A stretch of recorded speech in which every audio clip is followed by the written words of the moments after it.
When life gets unpredictable, preparation matters.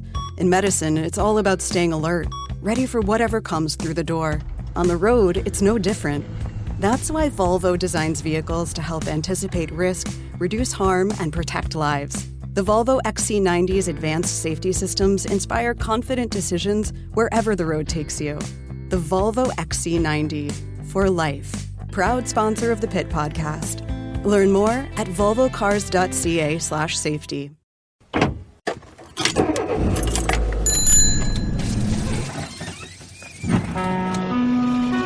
La STN vous souhaite la bienvenue. Bus, metro, train, drive, in transit is on the Elias Makos Show. CJAD 800. Yes, indeed. Mondays in Transit takes a look at congestion tolls, congestion charges in urban cores. Now, New York City has just implemented their congestion charge. It means that drivers have to pay $9 US in order to access the busiest part of the Big Apple in Manhattan during peak hours. Weekdays, 5 a.m. to 9 p.m. for Manhattan south of Central Park. Off-peak hours, by the way, weekends, by the way, 9 a.m. to 9 p.m. And off-peak hours, the charge is $2.25. But during the day, during those peak hours, it's a hefty charge. Could this be a solution for Montreal traffic? Let's find out what Rick Leckner has to say about it. Of course, CJAD 800's Wall of Fame traffic reporter. Rick, welcome back to the show. Pleasure to be here as always. Happy New Year to you and your listeners. Yeah, Happy New Year. Now, Rick, what do you say? You look at the Big Apple and their traffic problems. No doubt that the Big Apple has traffic problems. And this is the solution that they've come up with. What do you think about it? By the way, the figures you quoted, the $9 charge, is for cars only, yes, for trucks and buses, and that's for the day. For trucks and buses, it's anywhere from $14.40 to $21.60 each entry. Each time they go in. So it's hefty. They've talked about this a lot here, or it's been discussed, but never to any great official detail, shall we say. Quick answer is I don't think it would work here. The reason it works in Manhattan is because Manhattan clearly is a bit of a special case. South of, as you say, Central Park, I mean, it's clogged all the time.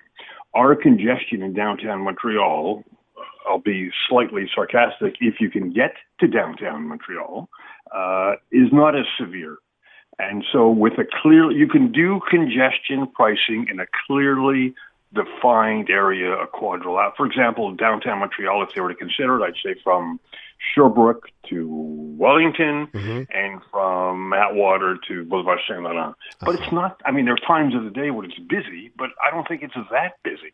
And generally, congestion pricing, which, by the way, started way back in 1975 in Singapore, and they've had success there. They've had success in London, Stockholm. The U.S. is really the first city. It's only a week old, and the jury is still out because it's still short. It's still a very brief period of time.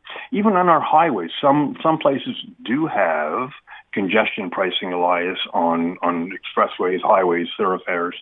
But we don't have enough roadway. We don't have enough real estate to have dedicated HOV or hotlines to have tolls dedicated to congestion pricing. You have it on the autoroute, but it starts in Montreal, ends in Laval, and they're just building a whole new section north of Blainville. There's no continuous route anywhere, and even on Highway 20, it runs from just after the Dorval Circle to First Avenue. So it can't work here because we don't have enough roadway to implement it. Rick, I want to play you some audio here, and this is from a New Yorker that was initially very skeptical and not a fan of congestion charges. And then he posted this video to social media after he finally said, okay, I'm going to pay the $9. Have a listen to his hot take after heading to Manhattan with the congestion charge. Have a listen. Man, I ain't gonna lie. My first reaction was like, this some congestion pricing. But it wasn't no traffic, bruh. Man, across that bridge, it wasn't no traffic, bruh. Man, I might actually like this congestion pricing, man. This shit like this from here on out, man. Because I left my house at 5:45. I usually have to leave at 5:15 and I get here at the same time. I think I just saved a half hour. No, I think I just saved a half hour. So the money I was spending in gas, I just saved. So, Rick, I'm just trying to think of, if there were these types of congestion charges and then it led to no traffic, do you think drivers at the end of the day would say, well, you know what? This is great. When I need it, at least I can zoom in. Do you see that side of things where congestion charges leave people at home, they leave their car at home, and it makes it better for those that have to drive? One thing is certain, Quebecers, Montrealers are in love with their cars. I mean, part of our problem, a big part of our problem, Elias, is single occupant cars, just the driver. So that's number one. Number two, it's week one. I understand the gentleman's enthusiasm, but the most recent stats that are available show a 13% drop in Singapore and a 15% drop in traffic. Now that's significant, but it's not earth-shattering. And I think in the first week, people, I guess to a degree, are intimidated in New York by this, and they're just feeling their way out. So I think it's too early to come, as I said earlier, to a conclusion on this as yet.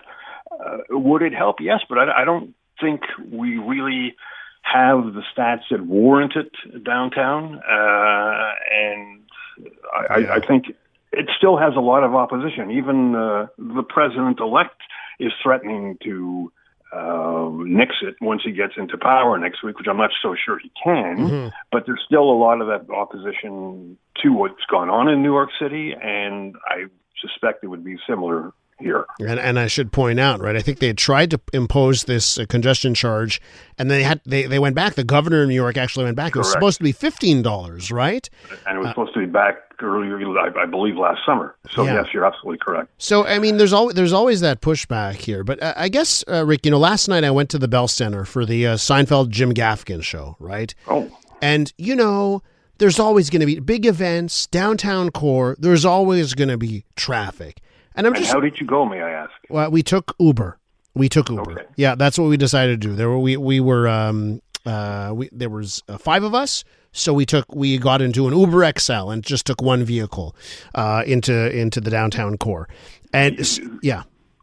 I was going to say, sorry to interrupt you, but the other great thing about Montreal is a fantastic metro system, which is safe, which is clean. Can't say the same about New York. So there is a great option to get into downtown Montreal, and I use it now. Because driving into downtown Montreal, first of all, you can't park anywhere. So what's the point? Using an Uber is a very good idea.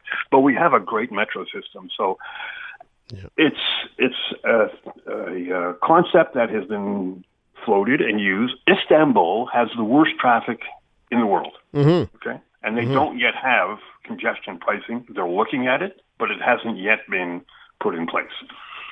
And it's interesting because I thought about public transit for last night. When you're 5 people though, and you run the math, to get an Uber for all of us, it was basically double the price. I mean, spitball it here. It's like $25 versus $50. Basically, or $30 versus $55. So I said, okay, door to door to get that type of service, and it was pretty quick. It sort of made sense. What do you think, though, Rick? There is, by the way, a type of congestion pricing with Ubers, as you know. Because depending on the time of day, Uber is more or less expensive. Yeah, absolutely. And it wasn't the same price going there and coming back, right? It was more expensive to go, and then after, I was surprised after the show. It was actually quite affordable to get back.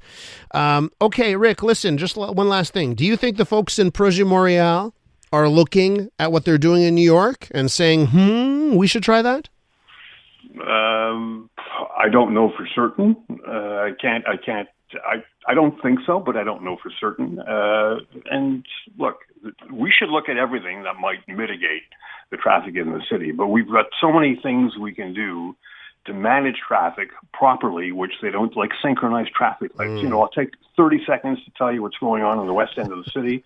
From now until May 21st, there's a lane only available on Van Horn between DeCarry and McDonald, which is horrific. Okay, as more people come back. Crossing DeCarry at the best of times is difficult. Now it's going to be impossible, and I have suggested over and over to remove the parking from Plamondon and DeCarry and Vezina during the morning rush hours, and the people that run the borough of Côte-des-Neiges, NDG, they just keep holding everybody hostage. Not only Hampstead, Côte-Saint-Luc residents, but their own residents. So we're not even doing the easy things to make things better. Well, good luck with doing the hard then, I suppose. Rick, thanks so much for coming on this morning. Always a pleasure. Thank you.